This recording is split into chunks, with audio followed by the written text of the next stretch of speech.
इसी तरह वह अपनी इकलौती बेटी के साथ अपना बुढ़ापा गुजार रहा था। एक दिन लकड़हारे ने अपने लंगड़े व मरियल घोड़े पर लकड़ी का गट्ठर लादा और अपनी बेटी से बोला, बेटी, मैं बाजार जा रहा हूँ, शाम तक लौट कर आऊंगा। यदि मेरी सारी लकड़ियां बिक गई तो तुम्हारे लिए कोई सुंदर सी वस्तु जरूर ले आऊंगा। आपकी इच्छा पूरी हो बापू, पर जरा सावधान रहना, क्योंकि बाजार में बहुत सारे मनहूस लोग होते हैं। वहाँ कुछ लोग पैसा बनाते हैं और कुछ लूटे जाते हैं। लकड़ी बेचकर जल्दी से घर लौट आना, मैं खाना बनाकर आपका इंतजार करूंगी। ठीक है बेटी, मैं तुम्हारी बात का ध्यान रखूंगा। अब मैं चलता हूँ। लकड़हारा लंगड़े व मरियल घोड़े को लेकर बाजार की ओर रवाना हो गया। कुछ देर बाद बाजार में पहुंचकर एक तरफ खड़ा हो गया और ग्राहकों को आवाज लगाने लगा, लकड़ियां ले लो, सूखी सूखी लकड़ियां ले लो। काफी देर के बाद एक धनी आदमी की दृष्टि उस लकड़हारे के ऊपर पड़ी। अरे वाह, इस फटीचर बूढ़े को तो आसानी से ठगा जा सकता है। वैसे भी वह शक्ल से ही जन्मजात मूर्ख लगता है। यह सोचकर वह धनी आदमी लकड़हारे के पास पहुंचकर बोला, ए लकड़ी वाले, सारी लकड़ियां बेचनी है क्या? बिल्कुल बेचनी है हुजूर, लेकिन कीमत क्या दोगे? तुम ही बताओ, क्या कीमत चाहते हो? 2 चांदी के सिक्के। 2 चांदी के सिक्कों का सौदा महंगा है। खैर, क्या तुम लकड़ियां जिस हालत में हैं उसी हालत में बेचोगे? बेच दूंगा हुजूर, भला इसमें मुझे क्या एतराज हो सकता है? तब ठीक है, ये लो चांदी का 2 सिक्का और अपने मरियल घोड़े को लेकर जल्दी से मेरे पीछे पीछे चलो। बहुत अच्छा हुजूर, ठीक है, चलिए। सिक्का लेने के बाद लकड़हारा मुरली अपने घोड़े को लेकर धनी के पीछे चल पड़ा। बड़ी किस्मत से आज कमाई अच्छी हुई है, ये सोचते हुए धनी के पीछे चला जा रहा था। कुछ देर बाद धनी लकड़हारे को लेकर अपने घर पहुंचा। लकड़ियां यही छोड़ दो और तुम जाओ अब। जैसी हुजूर की आज्ञा, कहकर लकड़हारे ने जैसे ही घोड़े से लकड़ियां उतारने की कोशिश की, तब कबात लकड़हारे, रुक जाओ, ये तुम क्या कर रहे हो? हुजूर, मैं तो घोड़े से लकड़ियां उतार रहा था ताकि घोड़े को ले जा सकूं। अरे बदमाश, क्या तुझे सौदे की शर्त याद नहीं जो तूने लकड़ियां बेचते समय मुझसे मंजूर की थी? कैसी शर्त हुजूर? मैं कुछ समझा नहीं। मैंने तो आपको 2 चांदी के सिक्के के बदले सारी लकड़ियां बेची है। सारी लकड़ियां ही नहीं, बल्कि सिक्के के बदले तूने मुझे अपना घोड़ा भी बेचा है। क्या तूने इस शर्त पर लकड़ियां बेचना स्वीकार नहीं किया था कि लकड़ियां जिस हालात में हैं उसी हालात में बेचेगा? धनीराम की बात सुनकर मुरली के होश उड़ गए। हुजूर, आप ये क्या कह रहे हैं? शर्त के मुताबिक अब यह घोड़ा मेरा है, तुझे अपनी कीमत मिल चुकी है, इसलिए तू यहाँ से चलता बन। नहीं नहीं, ऐसा मत कहिए हुजूर, मैं गरीब आदमी बर्बाद हो जाऊंगा। लकड़हारा बहुत गिड़गिड़ाया, लेकिन धनी ने उसकी एक ना सुनी, बल्कि उसने आसपास के लोगों को भी इकट्ठा कर लिया। देख लो भाइयों, इस लकड़हारे की चालाकी। पहले सौदा किया और अब मुकर रहा है और सीना जोरी कर रहा है। क्या यह रहम करने योग्य है? नहीं नहीं, बिल्कुल नहीं। फिर इस गुस्ताख के साथ क्या व्यवहार करना चाहिए? भैया मेरी मानो तो इसे सरपंच जी के पास ले चलो। हाँ हाँ, यही ठीक रहेगा।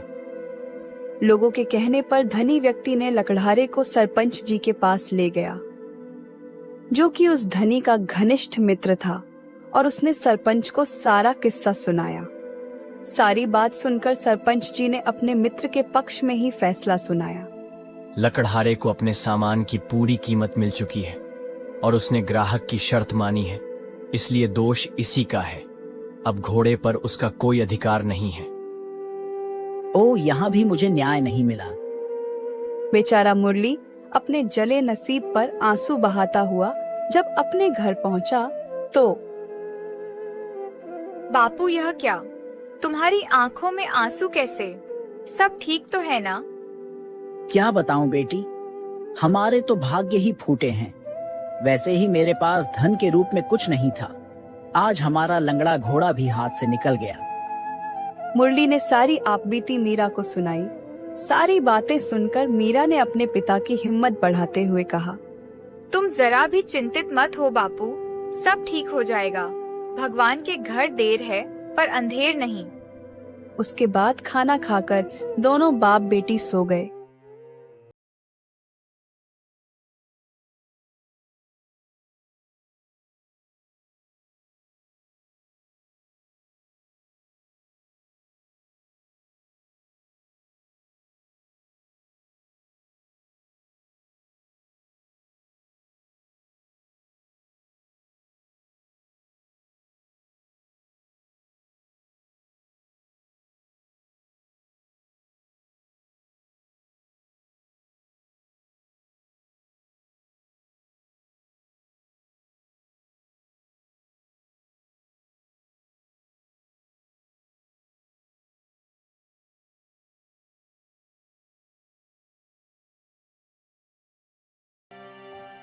लकड़ियाँ ले लो, सूखी सूखी लकड़ियाँ सस्ते में ले लो।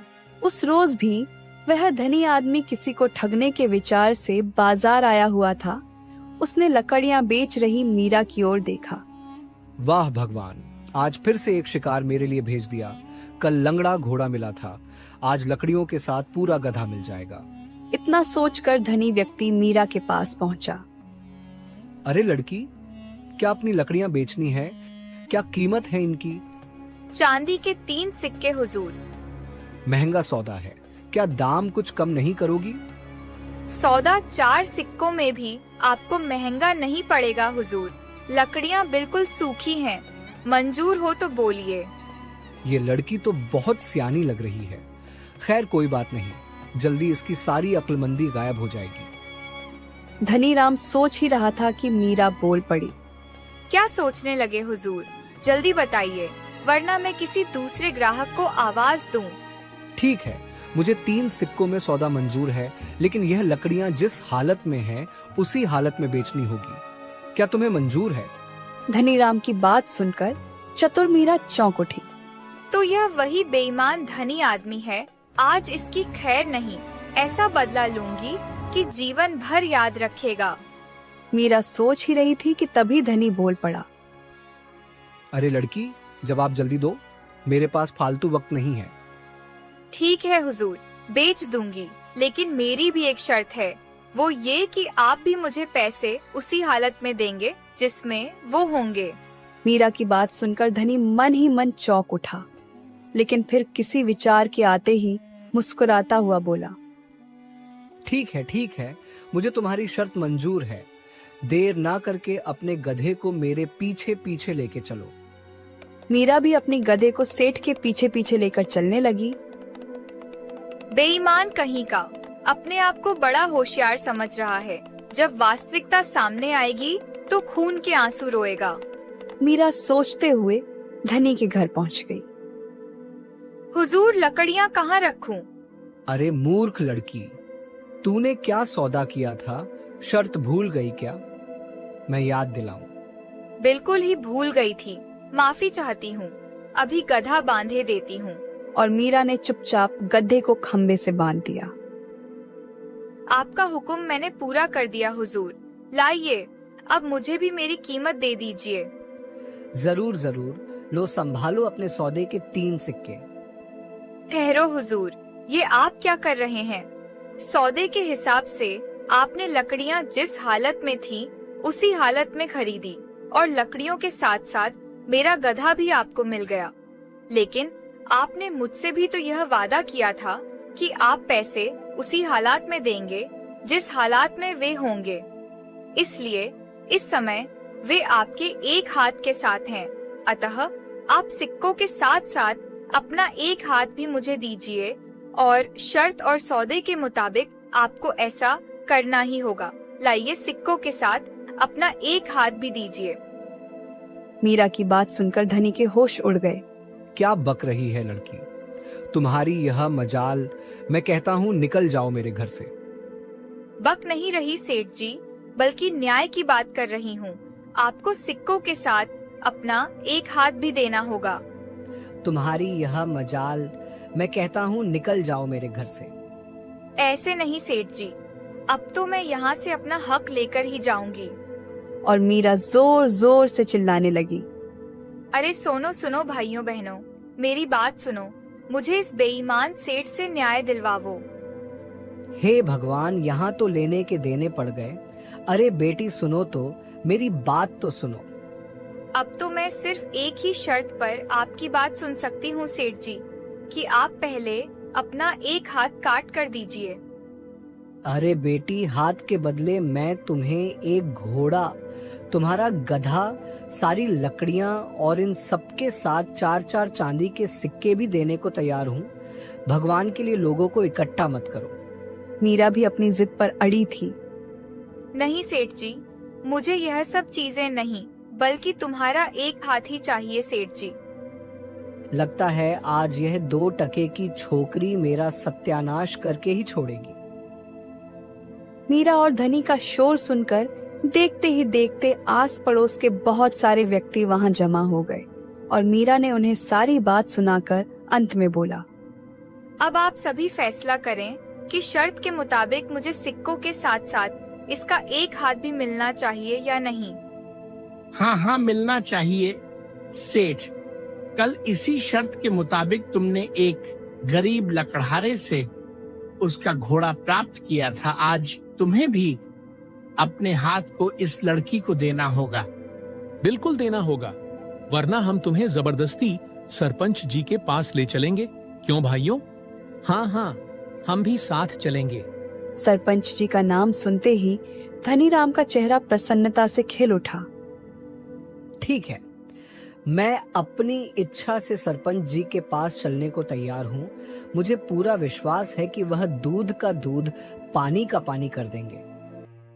सभी लोग मीरा और धनीराम के साथ उसी समय सरपंच जी के पास पहुंचे, जो धनी का घनिष्ठ मित्र था। और इस बात की किसी को खबर नहीं थी, लेकिन वह भी सारा किस्सा सुनकर उलझन में पड़ गया। यदि मैं मित्र का पक्ष लेता हूँ तो सारे लोग मुझे अधर्मी और न्यायहीन समझेंगे, और यह बात महाराज तक पहुंच गई तो मेरी खैर नहीं। सरपंच इतना सोच ही रहा था कि मुझ गरीब के साथ न्याय कीजिए हुजूर, और मुझे मेरा हक दिलवाइए। सारी बात सुनकर हम इस नतीजे पर पहुंचे हैं कि दोषी ये धनीराम ही है और तुम्हारी मांग जायज है। लेकिन बेटी, तुम एक इंसान का हाथ लेकर क्या करोगी? यदि मेरी मानो तो हाथ के बदले जो कुछ भी धनीराम दे रहा, उसके अतिरिक्त 5 चांदी के सिक्के और ले लो। नहीं सरपंच साहब, मुझे तो शर्त के मुताबिक इसका एक हाथ ही चाहिए। सरपंच ने मीरा को बहुत समझाया तब। ठीक है हुजूर, यदि आप कहते हैं तो मैं 50 सोने के सिक्कों के बदले अपना दावा वापस ले सकती हूँ। धनीराम मीरा की बात सुनते ही बोल पड़ा। नहीं हुजूर, मैं इसकी यह मांग स्वीकार नहीं कर सकता। ये कीमत बहुत ज्यादा है हुजूर।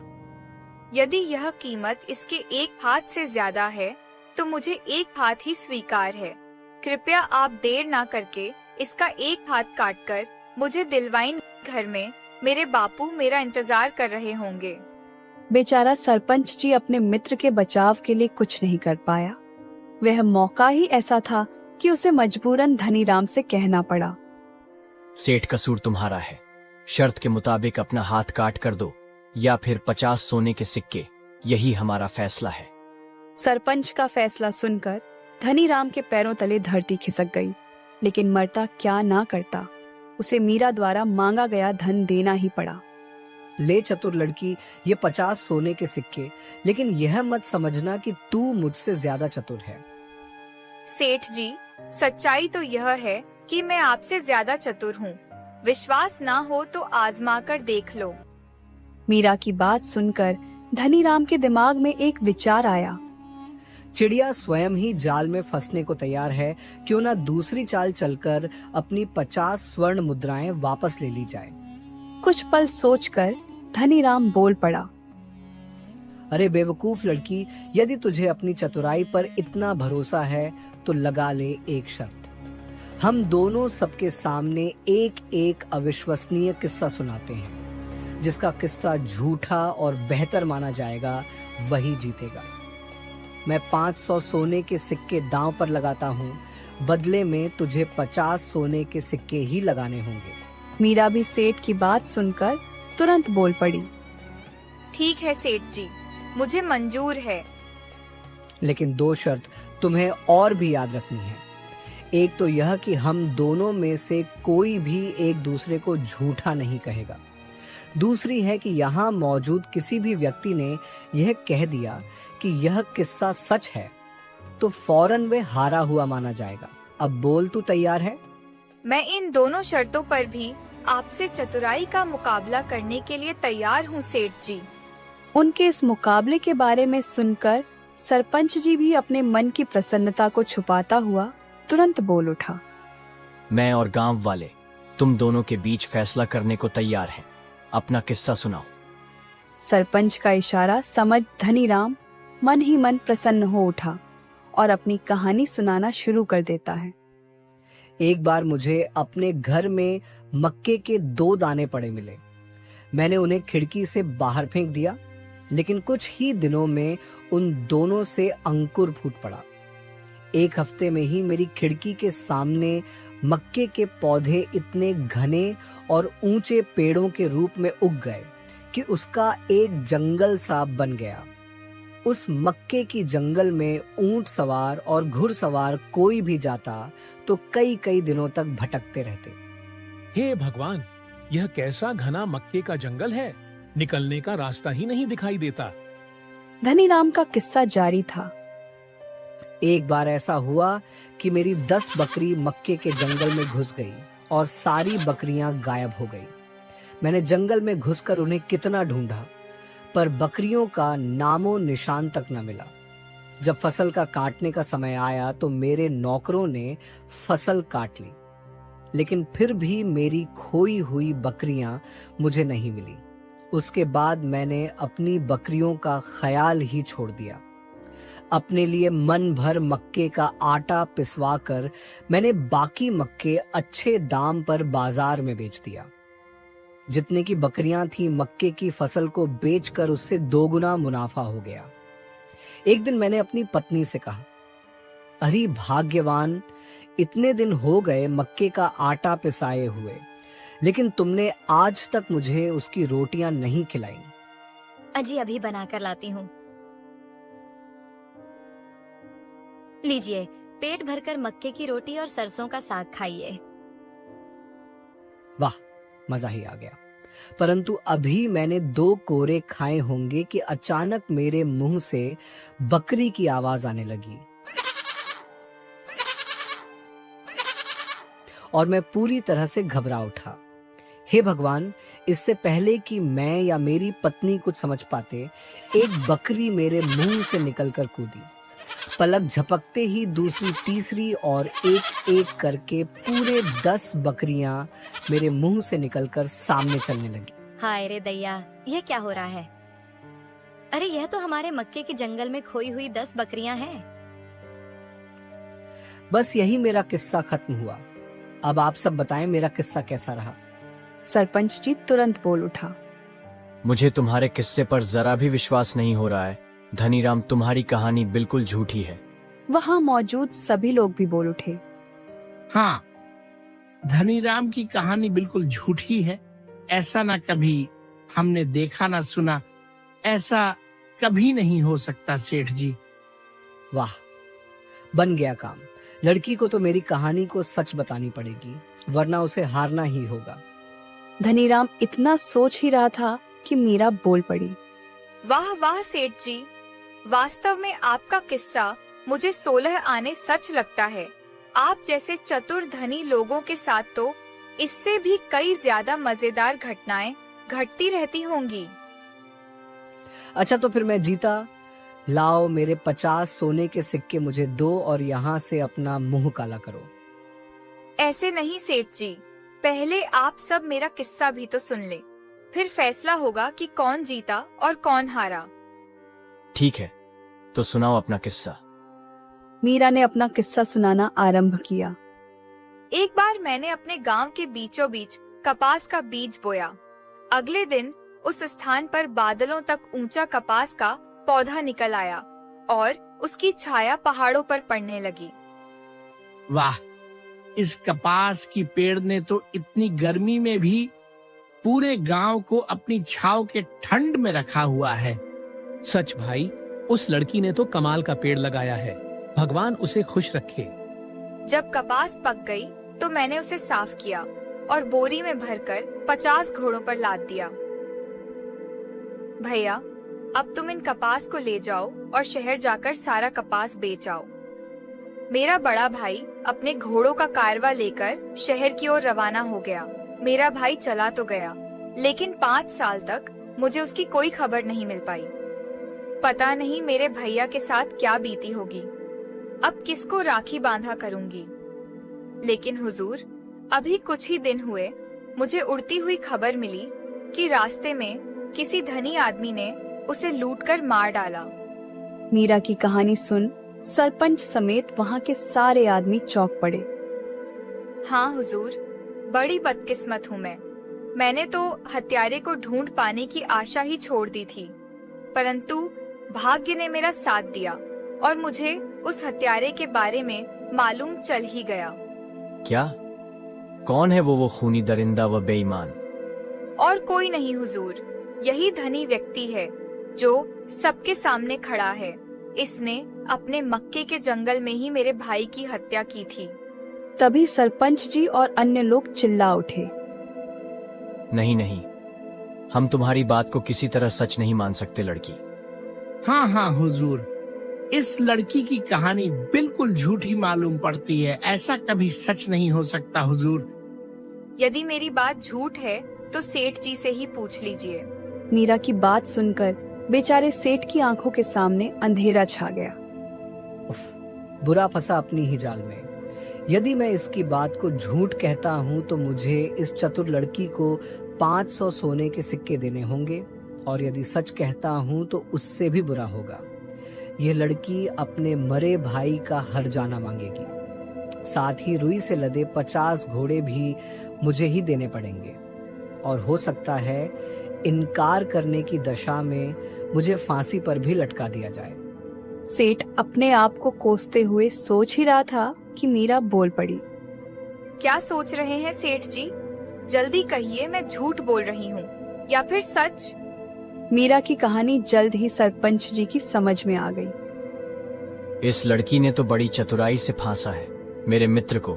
सारे लोग मौजूद हैं। मैं चाहकर भी इस बार अपने मित्र की मदद नहीं कर सकता। सरपंच सोच रहा था कि धनीराम ने दयापूर्ण दृष्टि से अपने मित्र सरपंच जी की ओर देखा। मेरी तरफ मत देखो सेठ, जल्दी से जवाब दीजिए। लड़की सच बोल रही या झूठ? बेचारे धनीराम के सब्र का पैमाना टूट गया और वह फूट फूट कर रोते हुए चीख पड़ा। भगवान करे तेरी जुबान टूट कर गिर जाए, झूठी लड़की। बिल्कुल झूठ बोलती है, कोरी झूठ। तब मैं चतुराई के मुकाबले में आपसे जीत गई। लाइए दीजिए मुझे 500 सोने के सिक्के। धनीराम ने चुपचाप 500 सोने के सिक्कों से भरी थैली उसकी ओर बढ़ा दी। यह लो 500 सोने के सिक्के की थैली और फौरन यहाँ से भाग जा, वरना अभी मैं इस समय तेरी गर्दन दबा दूंगा, चाहे बाद में मेरे साथ जो कुछ भी हो। मैं तो जा रही हूँ सेठ जी, लेकिन मेरी 2 बातें अपनी गांठ बांध लेना।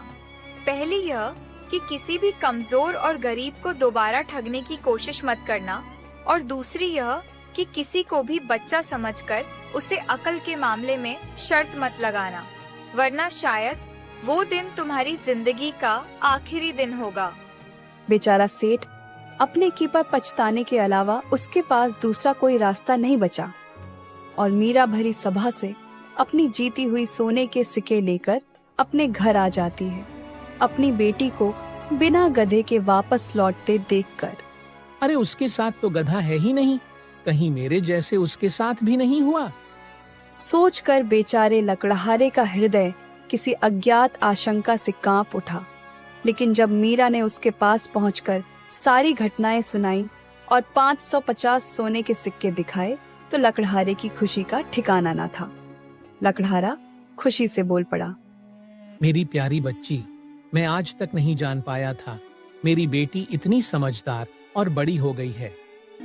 तो दोस्तों, कैसी लगी आपको ये कहानी? कमेंट बॉक्स में जरूर बताना और लाइक और सब्सक्राइब भी कर दिया करो। इसका आपको बिल्कुल भी पैसे नहीं लगते।